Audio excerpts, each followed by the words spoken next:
आज हम लोग बात करेंगे लकार को लेकर के। लकार या कार्य, अंग्रेजी में टेंस।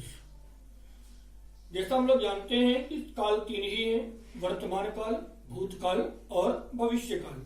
वर्तमान काल मतलब जो काम चल रहा हो वह वर्तमान काल, जैसे मैं पढ़ता हूं अथवा तुम पढ़ते हो। दूसरा भूतकाल, जहां पर काम पूरा हो चुका है और काम पूरा हुए कुछ क्षण हो चुके हैं, वह भूतकाल, जैसे मैं पढ़ता था अथवा तुम पढ़ते थे। तीसरा भविष्यकाल, यानी कुछ क्षण बाद कार्य प्रारंभ होगा, अभी कार्य प्रारंभ नहीं हुआ। इस प्रकार से हम कह सकते हैं कि काल तीन प्रकार के हैं, वर्तमान, भूत और भविष्य। तुम पढ़ते हो वर्तमान काल, तुम पढ़ते थे भूतकाल और तुम पढ़ोगे ये भविष्य काल। लेकिन कुछ चीजें ऐसी भी हैं जहां पर हम काल का निर्धारण नहीं कर पाते कि कौन सा वर्तमान काल है, कौन सा भूतकाल है और कौन सा भविष्य काल है। उदाहरण के लिए मैं पढ़ता हूं, सीधी सी बात है, वर्तमान काल है। लेकिन अगर कहा जाए तुम पढ़ो, इसको वर्तमान काल में इसलिए नहीं रख सकते क्योंकि कार्य प्रारंभ नहीं है। कार्य अगर प्रारंभ होता तो तुम पढ़ो कहने की आवश्यकता नहीं होती, और इसलिए यह वर्तमान काल नहीं है। भूतकाल तो किसी सूरत में नहीं है, क्योंकि कार्य अगर पूर्ण हो चुका होता तो भी पढ़ो कहने की आवश्यकता नहीं होती। अब भविष्य की संभावना को लेकर के सोच सकते हैं, लेकिन सामने वाला उस आज्ञा का पालन करेगा इसकी कोई गारंटी नहीं है। इसलिए संस्कृत में उसको अलग काल में रखा गया, क्योंकि यहां संभावना हो सकती है, माने अभी भी संदेह है, कार्य हो भी सकता है और कार्य नहीं भी हो सकता। इसी प्रकार से तुम्हें पढ़ना चाहिए अथवा सत्य बोलना चाहिए। सत्य बोलना चाहिए, पर बोलते कितने लोग हैं? कुछ लोग बोलते भी हैं, कुछ लोग नहीं भी बोलते। इसका मतलब यह है कि यहां पर भी कार्य पूरा 100% होगा अथवा हो चुका है अथवा हो रहा है, यह संभावना नहीं है। और सत्य बोलना चाहिए, यह तो तीनों कालों में सत्य है, वर्तमान काल में भी सही है, भूतकाल में भी सही है, भविष्य काल में भी सही है। तो इसलिए संस्कृत में उसको अलग काल में रखा गया।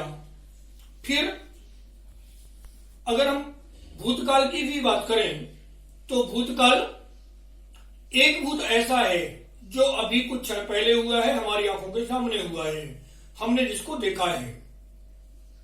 और एक भूत ऐसा है जो कई साल पहले हो चुका है। जैसे कोई आकर के कहता है कि सर आपके बब्बा जी का देहांत हो गया।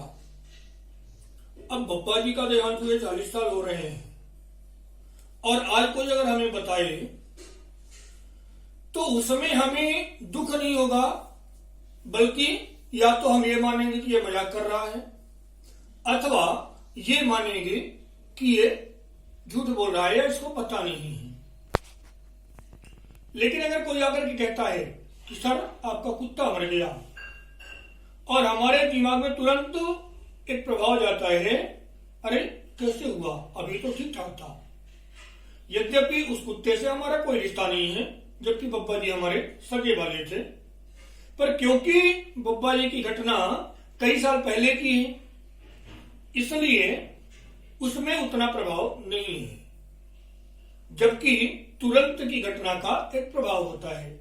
इसलिए भूतकाल को 3 भागों में बांटा गया। एक अद्यतन भूत या प्रत्यक्ष भूत, जो हमारी आंखों के सामने घटित हुआ है, जिसका हमारे ऊपर प्रभाव है। दूसरा अनद्यतन भूत, जो पहले कभी हो चुका है और उसका प्रभाव हमारे ऊपर नहीं है।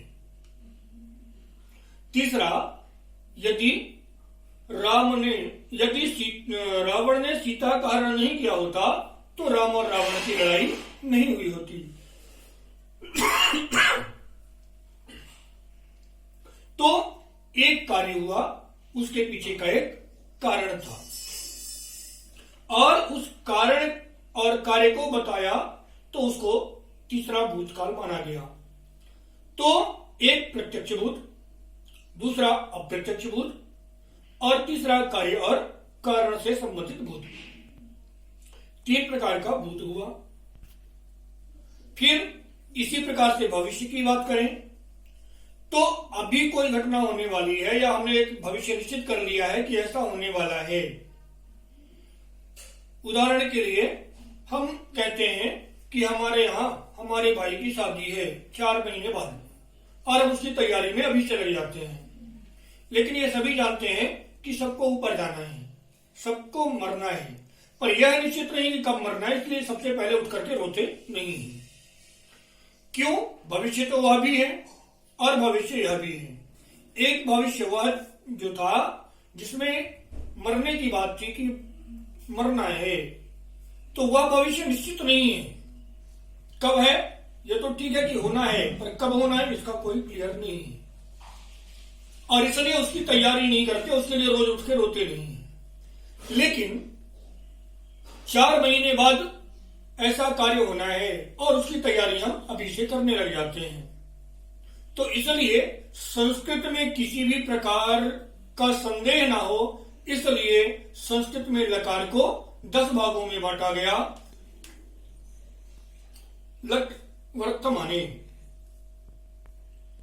यहां लट वर्तमाने मतलब वर्तमान काल के लिए लट लकार। दूसरा लेट वेदे, लेट लकार वेद में प्रयोग होता है। इसका लौकिक संस्कृत में, यानी हम जो प्रयोग में संस्कृत लेते हैं, अथवा किसी पुराण में इसका प्रयोग नहीं मिलता। यह केवल वेद के लिए है, सामान्य संस्कृत के लिए नहीं है। भूते लंग लुंग लिटस्तथा, भूते लंग लुंग और लिट, यहां भूतकाल में 3 लकार हैं। मैंने पहले ही बताया था कि 3 प्रकार का भूत है, अद्यतन भूत या प्रत्यक्ष भूत, अनद्यतन भूत या अप्रत्यक्ष भूत, और तीसरा कार्य और कारण से संबंधित भूत। तो अद्यतन, अनद्यतन और कार्य कारण। अभी का भूत, कुछ समय पहले का भूत या बहुत पहले का भूत, और तीसरा एक कार्य और कारण का भूत। फिर विद्याशिषोस्तु लिंग लोटो, विधि आशीष अस्तु।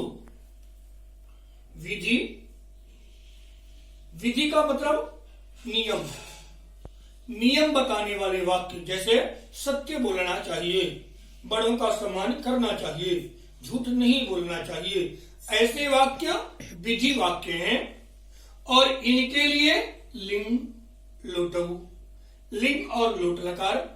तो विधि आशीष यानी आशीर्वाद देना अथवा आशीर्वाद प्राप्त करना, अस्तु आदेश देना और आदेश लेना। इनके लिए 2 लकार प्रयोग होते हैं, लिंग लकार और लोट लकार। विद्याशिषोस्तु लिंग लोटो, फिर लिट लुट लिंग च भविष्यति। लिट प्रत्यक्ष भविष्य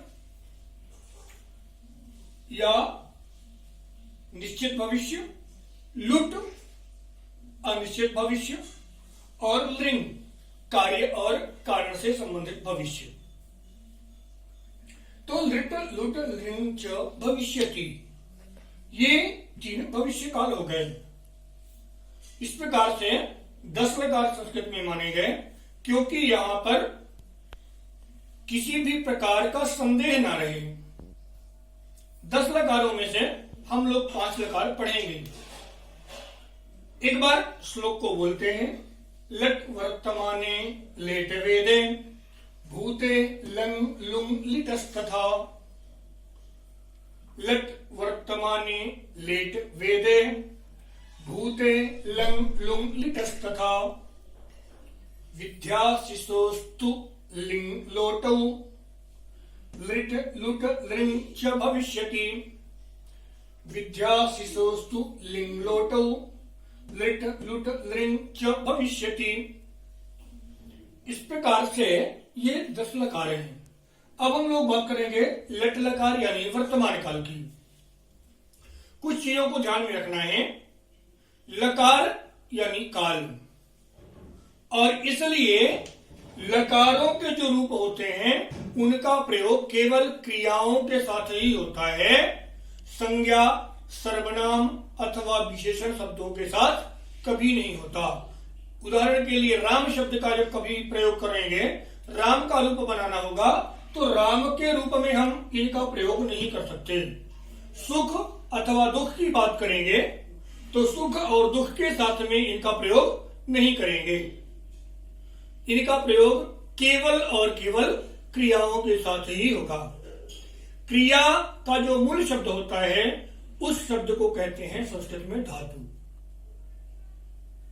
माने जिस शब्द से क्रिया बनती है, जिस शब्द से क्रिया निकलती है, उस शब्द का नाम है धातु।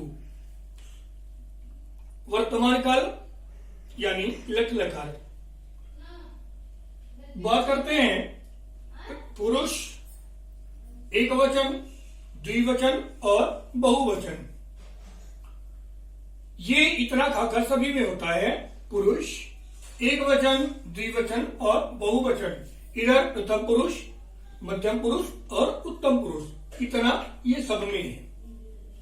परिवर्तन कहाँ है? ये जो रूप लिखे हुए हैं इनमें परिवर्तन होता है। वर्तमान काल के लिए ति, तः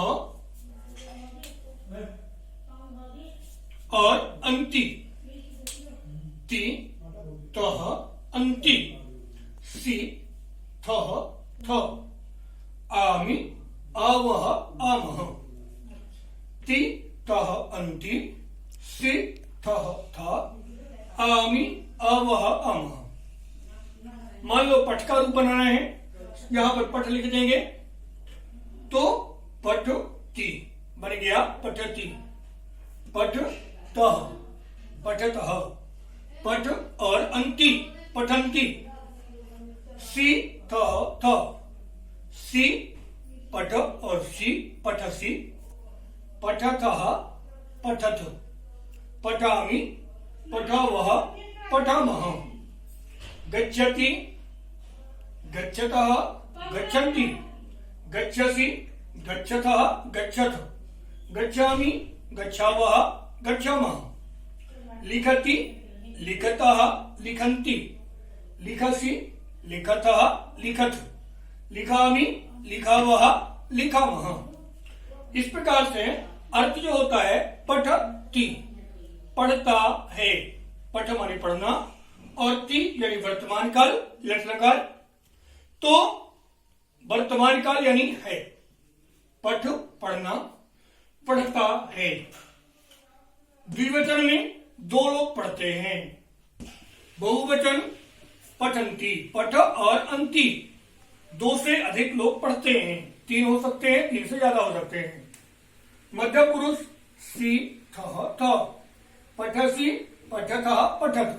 मैंने पहले बताया था पुरुष में कि पुरुष, प्रथम पुरुष, मध्यम पुरुष और उत्तम पुरुष। उत्तम पुरुष में केवल 3 शब्द हैं, अहम, आवाम, वयम। अहम के साथ में जब भी कर्ता में अहम होगा तो क्रिया में आमी लगेगा। जब भी कर्ता में आवाम होगा तो क्रिया में आवह लगेगा, और जब भी कभी वयम होगा तो क्रिया में आमह लगेगा। मध्य पुरुष में केवल 3 शब्द बताया था मैंने, त्वम, युवाम और यूयम। त्वम के साथ में सी, जैसे तुम पढ़ते हो, त्वम पठसि। युवाम द्विवचन है तो युवाम के साथ में थ और यूयम के साथ में थ। तुम पढ़ते हो, पठसि। युवाम तुम दोनों, पठतः पढ़ते हो। यूयम पठथ, यूयम तुम लोग, पठथ पढ़ते हो, अहम आवाम वयम, आमी आवह अमह, अहम के साथ में आमी, अहम पठामी, आवाम के साथ में आवह, आवाम पठावह, वयम के साथ में अमह, वयम पठामह। मैं पढ़ता हूं, हम दोनों पढ़ते हैं, हम लोग पढ़ते हैं। और इनके अलावा बाकी जितने भी शब्द होते हैं वे सब के सब प्रथम पुरुष कहलाते हैं, चाहे वो संज्ञाएं हो और चाहे वो सर्वनाम हो। तो संज्ञा और सर्वनाम सभी के लिए ती तह अंति, पठती पठता पठंती, वह पढ़ता है, आप पढ़ते हैं, राम पढ़ता है, इन सब के लिए, अथवा वह पढ़ती है,